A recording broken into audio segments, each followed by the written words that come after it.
தேன் அடையில் அப்படியே தேன் சாப்பிட போகிறோம்.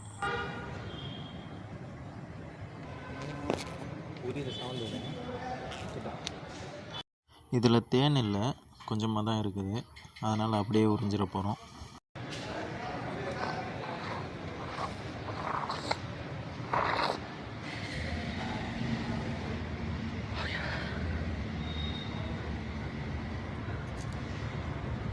பயங்கர கசப்பு.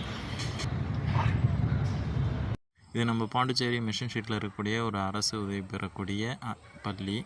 இந்த பள்ளியில் ஒரு மலைத்தேன் கூடு கட்டியில் இருக்கிறதா தகவல் சொன்னாங்க. அந்த தேனீக்களை பாதுகாக்க தான் நாங்கள் இங்கே வந்திருந்தோம்.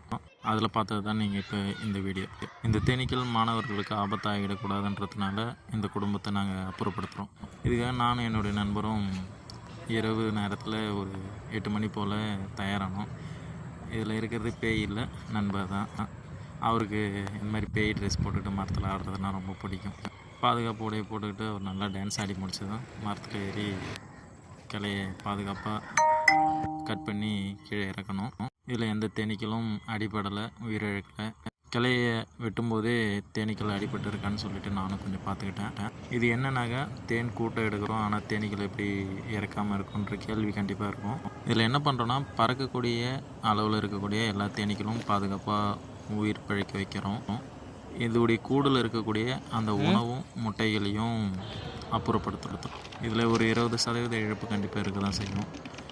தேனீக்கள் கூடோடு முழுமையாக அழிக்கிறத தவிர்த்துட்டு முடிஞ்ச அளவு பறக்கக்கூடிய அளவில் இருக்கக்கூடிய தேனீக்களோட அந்த குடும்பம் வேறு இடத்துக்கு இடம்பெயர்றது தான் இந்த நம்ம பண்ணுறது. கிளையை அறுத்து முடித்ததும் கொஞ்சமாக தேன் இருந்தது, அதை தான் நான் குடித்தேன். மீதி இருந்ததை நண்பர் வெட்டி எடுத்துட்டார். இதில் என்ன ஒரு மகிழ்ச்சின்னா, கிளையை வெட்டி கீழே இறக்கிறதுக்குள்ளே தேனீக்கள் எல்லாம் ஒன்றா ஒரு இடத்துல பாதுகாப்பாக சேர்ந்துட்டாங்க. மலை தேனீக்கள் நம்ம இயற்கையில் முக்கியமான ஒரு அங்கம். அதனால் இவங்களை பாதுகாக்க என்ன செய்ய முடியுமோ அதை நம்ம செய்வோம்.